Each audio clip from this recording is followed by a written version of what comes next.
proceed to the actual video tutorial, we have to tackle first what is series circuit.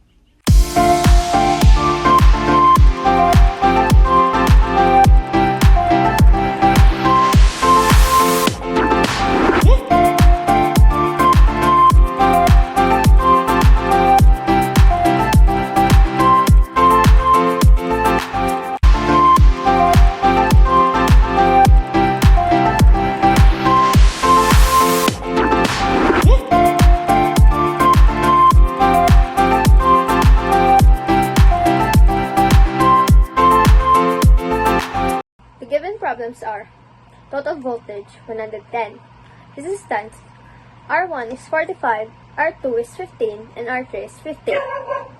We are finding the voltage, therefore total intensity is equals to V over R, and R is equals to R1 plus R2 plus R3 equals 110 ohms.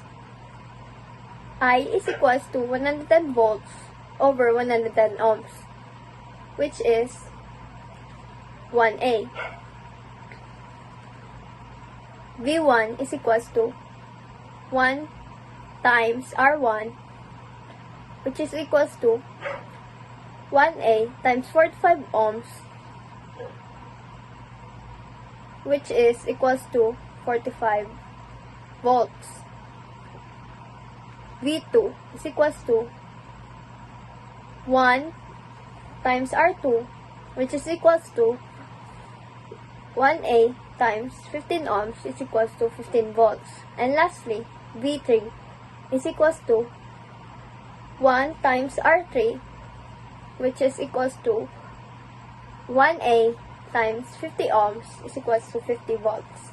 In this first simulation, we can see that the current is distributing 1 ohms with 110 volts power.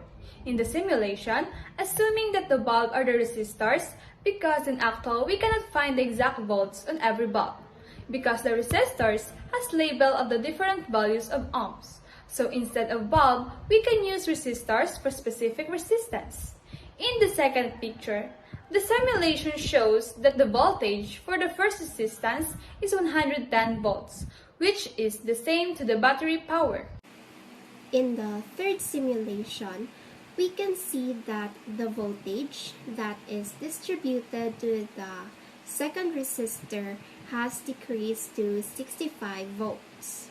And in the fourth simulation, which is also the last resistor, we can see that the voltage that is given to it is what only needs to light the bulb, with a voltage of 50 volts.